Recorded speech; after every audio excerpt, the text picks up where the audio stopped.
Do you feel lost in the scriptures? Start here. Were Lehi and Ishmael actually related? Maybe cousins? Let's find out in today's Come Follow Me video. All right, first we are going to discover the storyline. Let's go right into that with some terrible art. After they returned to their father with the brass plates, Lehi sent his sons back to Jerusalem again, this time to bring Ishmael's family into the wilderness with them so that the boys would have someone to marry. No surprise, nobody murmured this time. And the boys returned to Jerusalem and they were able to convince Ishmael's family to go with them into the wilderness. Now, scholar Hugh Nipley suggests that convincing Ishmael to accompany them was relatively easy because Ishmael and Lehi were likely related, even though we know that Ishmael also probably had his own personal revelation based on 1 Nephi 7:5. So Ishmael's family agreed to join Lehi's family and started heading back with them toward Lehi in the wilderness. Now, on the return journey to their father's tent, Laman and Lemuel became upset with Nephi, and instead of heading back to Jerusalem, they decided to tie him up and leave him to be eaten by some very vicious-looking wild animals. I'm not sure what those are.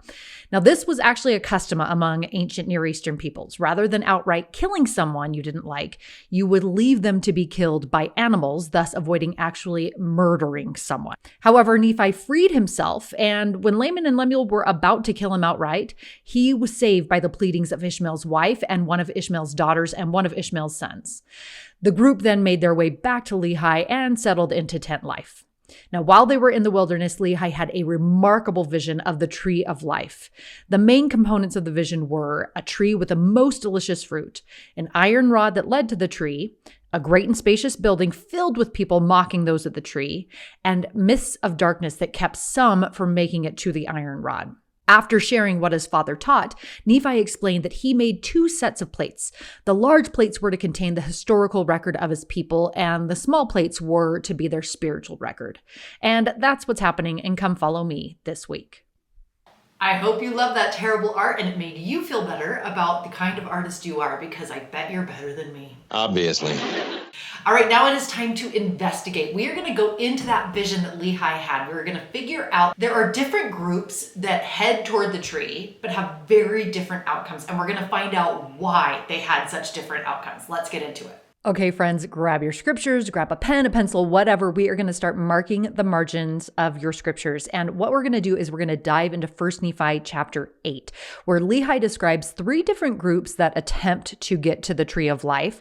And two of them fail. Some don't ever get there. Some make it and then they leave. And then one group succeeds. So what is the difference between these three groups? So let's head to 1 Nephi 8 and we're going to look at verses 21 through 23. And if you look over those verses, Elder Bednar pointed out there's not even a mention of the iron rod. They don't seem to even try to get to the tree by clinging onto the iron rod. They don't treat God's word with respect. And so I am going to put a little note here, group 1, not holding onto the iron rod. That possibly could have been their problem. Okay, now let's go to that second group. And this is in 1 Nephi 8, verse 24. Yeah, we're in verse 24. And it shows, let's look at that word right in the middle there. I'm going to underline it. It says they're clinging to the iron rod. And these people end up not being successful. They get there and then they leave. And Elder Bednar gives a point about that clinging.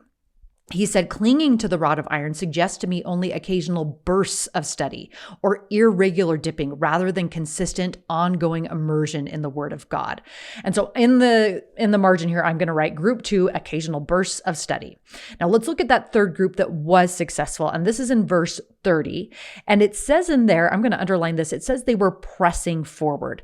And Elder Bednar said this about it. He said, perhaps this third group of people consistently read and studied and searched the scriptures. Perhaps it was diligence and devotion to a seemingly small and simple thing that saved the third group from perishing. I'm going to write that in the margin here. Group 3, consistently read, study, search. Okay, do you love that? Scripture study matters, so good job being here. You're doing it. Let me read a recent quote to you from President Nelson. I love this because this reminds us that scripture study matters, prayer matters, the little things matter so much. He said this, with frightening speed, a testimony that is not nourished daily by the good word of God can crumble. Thus, the antidote to Satan's scheme is clear. We need daily experiences worshiping the Lord and studying his gospel.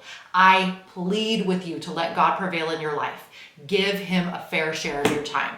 Okay, can I just tell you, when a prophet says he pleads with us, that's a pretty good sign we should do that thing. And he says he pleads with us to let God prevail, to give him a fair share of our time by worshiping him and by being in his word. Scripture study matters. Verify this week is going to be a little bit awkward because I don't want us to feel like people who stay in the church are better than people who leave, and if you leave, you're a bad person, and because I have plenty of people who I know and love, very close to me, who have left the church, and for reasons that I 100% get. Like, I get it. But also, there is a reason that those people who leave cannot leave the church alone. And let's dive into that. Okay, so let's dive into 1 Nephi chapter 8 again. Grab your scriptures, grab a pen. We're going to mark in the margins here. So this verse refers to the people in the great and spacious building, pointing at and mocking those who are standing at the tree. And I've always considered this to be pretty symbolic of those who leave the church being unwilling to leave the church alone. So is my opinion correct? Well, let's look at what Elder Neil A. Maxwell had to say on this topic. Speaking of former church members, he said, they criticize the use of church resources to which they no longer contribute.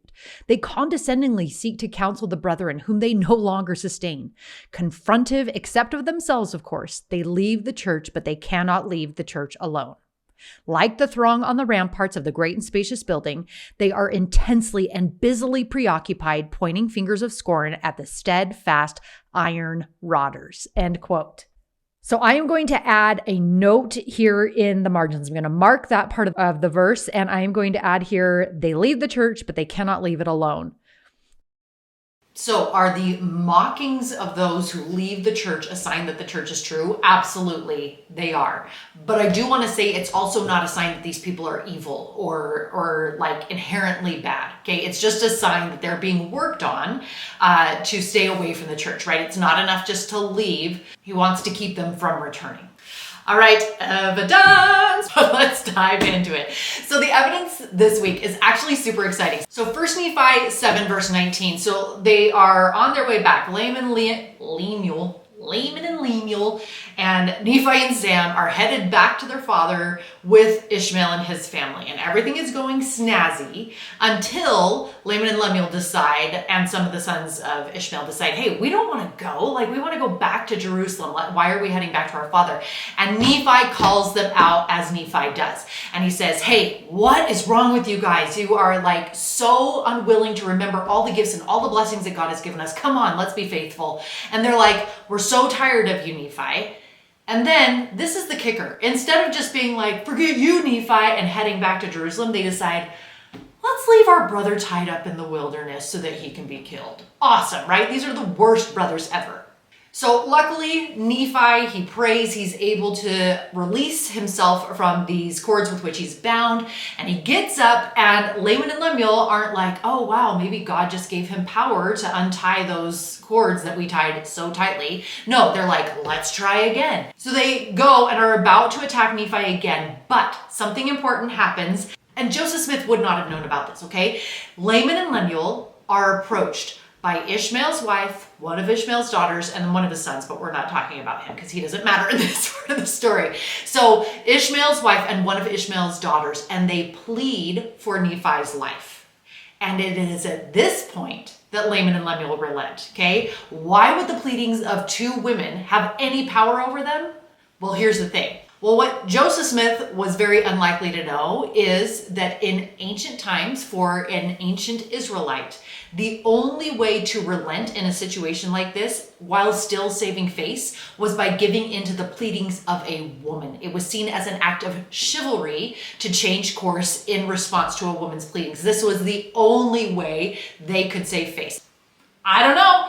Did Joseph Smith know about this? I doubt it. And we actually see this come up later on in the Book of Mormon as well, right? When there are Lamanites coming to attack the Nephites, and the Nephites send their women, right? Their young women out to plead for their lives. This, again, later in the Book of Mormon, allowed the Lamanites to change course, to not attack the Nephites because it was an act of chivalry, not them being wimps or having to change course, right? So Joseph Smith would not have known this, you guys. He would not have known this. Book of Mormon is true.